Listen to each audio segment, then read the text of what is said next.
అసలు దేవుడు కష్టాల్లో ఉన్నవారికే ఎందుకు ఇంకా ఎక్కువ కష్టాలిస్తాడు ఎప్పుడైనా ఆలోచించారా? ఇదే సందేహం సాక్షాత్తు పార్వతీదేవికి కూడా వచ్చింది. అప్పుడు పరమశివుడు ఏం సమాధానం చెప్పారో తెలుసా?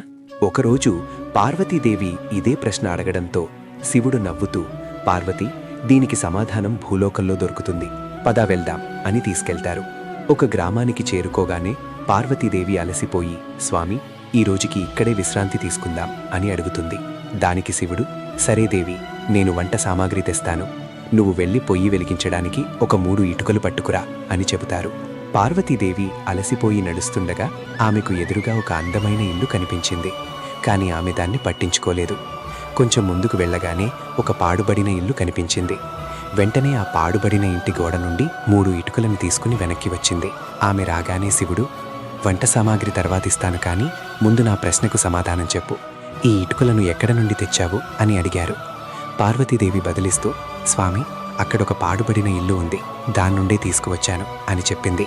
శివుడు నవ్వుతూ, అక్కడ కొత్త ఇల్లులు, అందమైన ఇల్లులు కూడా ఉన్నాయి కదా, మరి వాటి నుండి ఎందుకు తేలేదు అని అడిగారు. అప్పుడు పార్వతీదేవి, అయ్యో స్వామి, ఆ ఇల్లులు చాలా అందంగా ఉన్నాయి, వాటిని పాడు చేయడానికి నా మనసు ఒప్పలేదు, అందుకే పాడైపోయిన ఇంటి నుండి తెచ్చాను అని చెప్పింది. అప్పుడు శివుడు అసలు రహస్యం చెప్పారు. పార్వతి, నువ్వడిగిన ప్రశ్నకు ఇదే సమాధానం.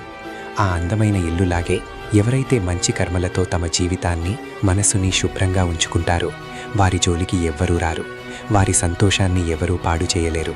కానీ ఎవరైతే బలహీనంగా, అస్తవ్యస్తంగా ఉంటారో వారికే కష్టాలు, పరీక్షలు ఎదురవుతాయి.